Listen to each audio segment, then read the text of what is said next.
मैं, मेरी पत्नी और वो, चंदन अरोड़ा द्वारा निर्देशित, राजपाल यादव, ऋतुपर्णा सेन गुप्ता द्वारा अभिनीत ये एक पारिवारिक फिल्म है, जिस फिल्म की कहानी का केंद्र बिंदु जो है वो है शादी, वेडिंग, विवाह रीति। इस फिल्म में राजपाल यादव द्वारा निभाया पात्र एक साधारण रंगरूप का छोटे कद का व्यक्ति है, जो कि ना ज्यादा बातचीत करता है और ना ही उसका कुछ खास अंदाज है।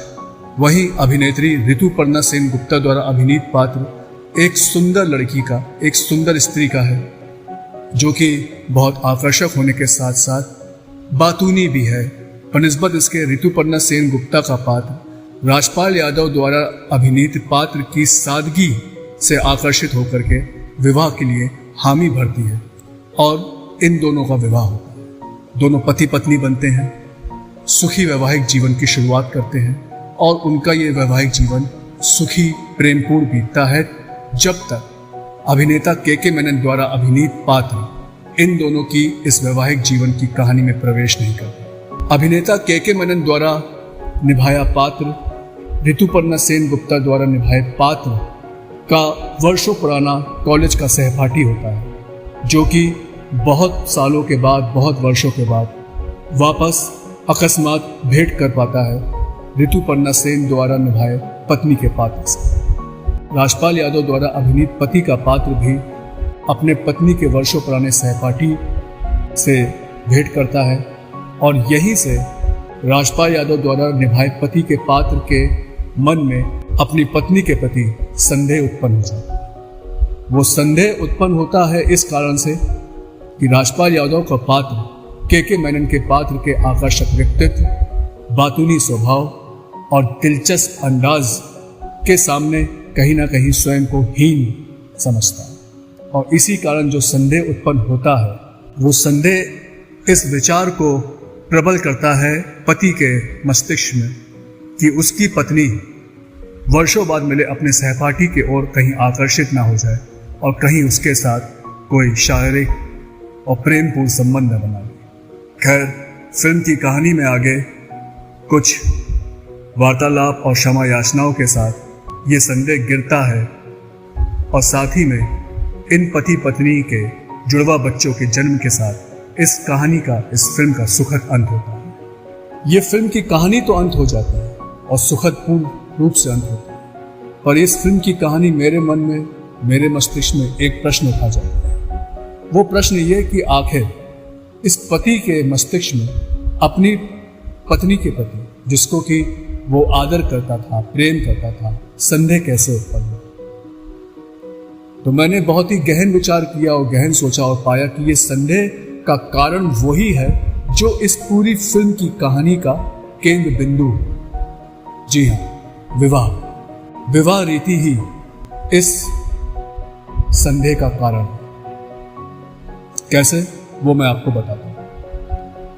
है क्या कि विवाह की रीति में एक पुरुष एक स्त्री के साथ जीवन भर के लिए बंध जाता है, एक स्त्री एक पुरुष के साथ जीवन भर के लिए बंध जाती है, प्रेम का आदान प्रदान करने। प्रेम की अभिव्यक्ति किसी एक व्यक्ति के साथ कुछ समय तक तो हो सकती है, पर जैसे ही उस व्यक्ति विशेष के साथ हमारे प्रेम के लेन देन का, हमारे प्रेम की अभिव्यक्ति का अनुभव पूरा हो जाता है, अनुभव भर जाता है, अनुभव चरम पर हो जाता है, उसके बाद वही व्यक्ति विशेष, वही पति, वही पत्नी, वही पुरुष, वही स्त्री एक दूसरे को कहीं ना कहीं बंधन लगने लगता है। और ये बंधन महसूस क्यों होता है?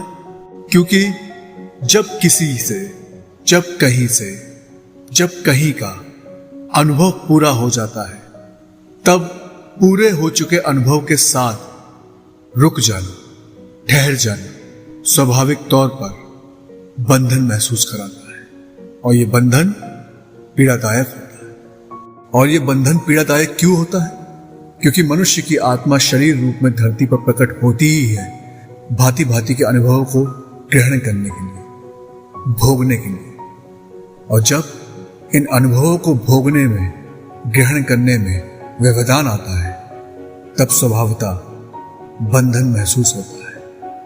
और यही बंधन अपनी पीड़ा, अपनी शक्ति से व्यक्ति विशेष की आत्मा को सकारात्मकता से नकारात्मकता में परिवर्तित करता है, ट्रांसफॉर्म करता है।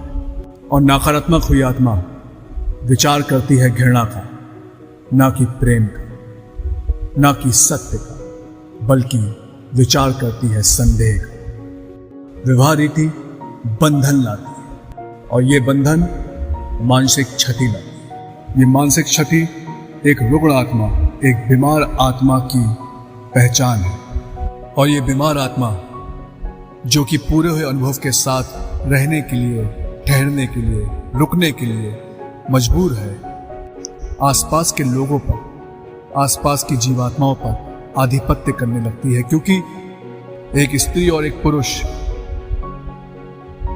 जब अनुभव पूरा कर लेते हैं प्रेम के अभिव्यक्ति का, प्रेम के लेन देन का, उसके बाद भी जब उनको एक साथ रहना पड़ जाता है, अनुभव पूरा हो जाने के बाद भी, तो उस पर उनको बंधन महसूस होता है स्वभावतः। और इस बंधन के चलते वो स्त्री पुरुष एक दूसरे पर आधिपत्य करते हैं।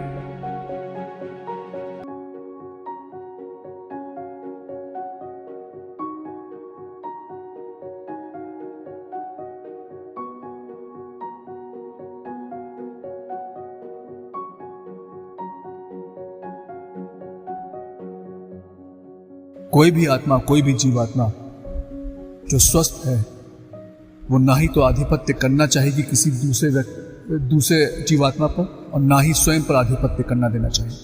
आधिपत्य सदैव निर्जीव वस्तुओं पर किया जाता है, ना कि जीवात्माओं पर। लेकिन ये विवाह रीति जो कि एक स्त्री और एक पुरुष को बंधन में बांध देता है, अनुभव पूरा हो जाने के बाद भी सदैव के लिए, जीवन भर के लिए, ये विवाह रीति आत्माओं को रुग्ण करके उनके अंदर एक दूसरे पर आधिपत्य करने की हिंसक प्रवृत्ति को जन्म देता है।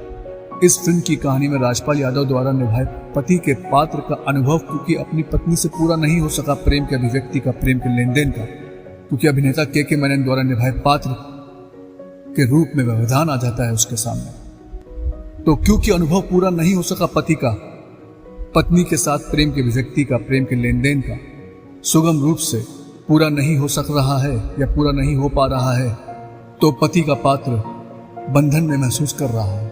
और वो बंधन उसको मानसिक क्षति देकर के उसकी आत्मा को बीमार कर देता है, जिससे कि उस बीमार आत्मा से प्रेम नहीं, घृणा, सत्य नहीं, संदेह उपजता।